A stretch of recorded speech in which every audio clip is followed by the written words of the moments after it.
Retrouvez l'actualité du cinéma depuis votre mobile Orange. Le futur, vous l'aimez comment? Orange.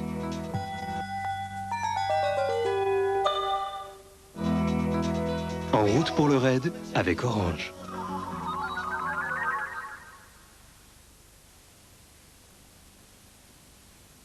Sur ses petites épaules, il porte à bout de bras toute cette aventure, ô combien palpitante. Vas-y, viens maintenant. Je parle évidemment de Jamel Ben Salah. Dans le film, je suis un peu tous mes comédiens. Alors Jamel, si je vous dis Laurent Deutsch. Laurent, c'est... Laurent, je peux pas imaginer faire un truc sans qu'il ne soit là, quoi. Ok, an after that, keep it on the move. Ok. Alors, on recommence. Je dis Zem, superbe rencontre. Julien Courbet, c'est parce qu'il était au chômage, donc je me suis dit, tiens... Faut pas mettre ça... C'est un poème, Julien Courbet. Atmen Khelif m'a été imposé par la production. C'est comme une anguille pour moi, ça. Il est brillant, ce mec est un génie. Il ne le sait pas, mais je t'assure que c'est un génie. Si je vous dis Hélène de Fougerolles. Elle, c'est Hélène de Fougerolles, une prostituée qui nous vient de l'Est. Donc Hélène, formidable. Il appelle sa gagneuse. Josiane, c'est un rêve d'enfant, et puis même c'est un plaisir aujourd'hui de mettre en scène. Hein? Okay. En plus, ta sale gueule, tu fais pas un mémo. Et alors Gérard Jugnot, j'avais envie de le retrouver comme ça faisait longtemps que je l'avais pas vu au cinéma de cette façon-là. Et voilà, pareil, j'y suis allé de la même façon, timidement, et j'ai rencontré un mec génial, mais génial.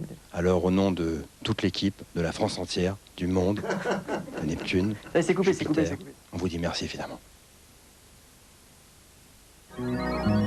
L'actualité du cinéma avec Orange. À demain.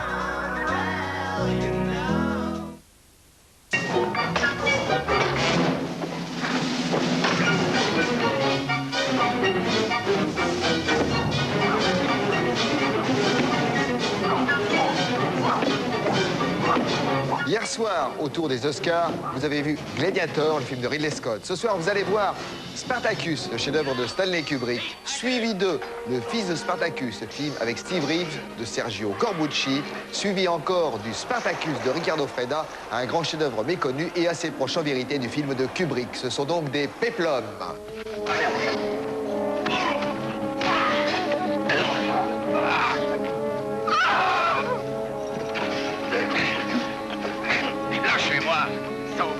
Le péplum, c'est quoi? Eh bien, il y a deux sortes de péplum. C'est donc le film antique. Il y a la version italienne des choses, échevelés, fauchés. Et puis, il y a les péplums américains, riches, respectueux, assez classiques dans leur forme avec de grands acteurs. Riccardo Freda, un jour, à qui on demandait la différence, expliqua. Il dit, moi, je passe à côté du Colisée tous les jours en scooter. Je ne peux pas le respecter. Pour nous, l'Antiquité, c'est aujourd'hui et on fait un peu ce qu'on veut. Les Américains, par contre, eux, pensent que l'Antiquité, c'est beau, c'est grand, donc ils nous donnent des chefs-d'œuvre parfois un peu pesants, mais des chefs-d'œuvre quand même.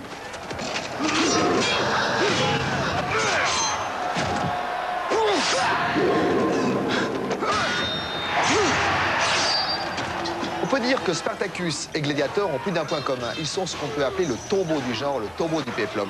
En fait, il s'est passé pour le péplum ce qui s'est passé pour le western. Le western, pendant longtemps, fut le genre dominant. Et puis, la chute de l'Empire romain, le film d'Anthony Mann, eut guère de succès. D'ailleurs, le Spartacus de Kubrick eut du succès, mais resta un chef-d'œuvre isolé.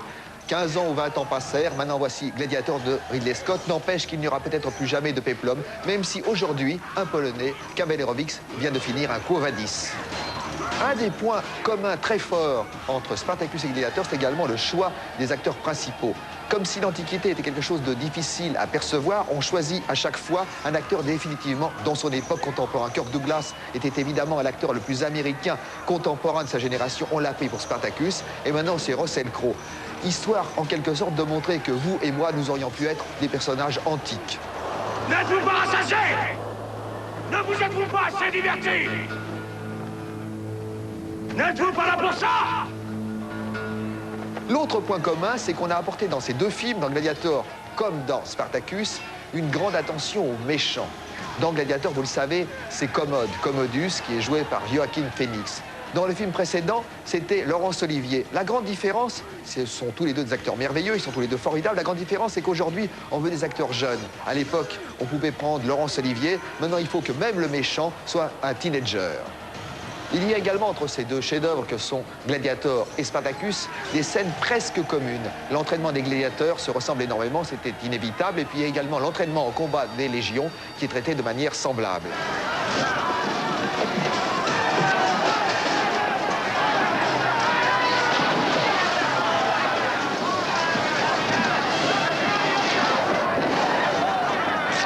Ces films aussi s'inscrivent dans une tradition.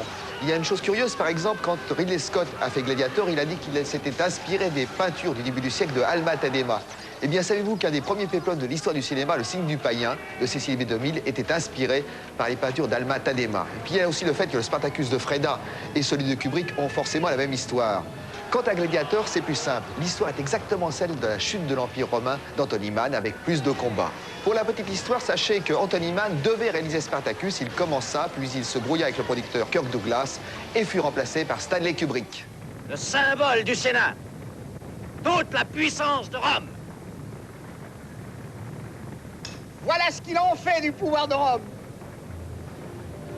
Et puis il y a aussi en commun entre les deux films une philosophie. À la fin de la Première Guerre mondiale, un auteur allemand inconnu, Oswald Spengler, dans un livre qui s'appelait Le déclin de l'Occident, expliqua que pour lui, les civilisations ne pouvaient pas progresser, qu'elles étaient comme des organismes vivants, qu'elles commençaient avec une jeunesse, une adolescence, un âge adulte, puis forcément la vieillesse. Donc en quelque sorte, une civilisation pour lui est d'abord optimum, puis elle vieillit et c'est la décadence. Et évidemment, dans Spartacus comme dans Gladiator, on a choisi la période la plus visuelle, forcément celle de la décadence.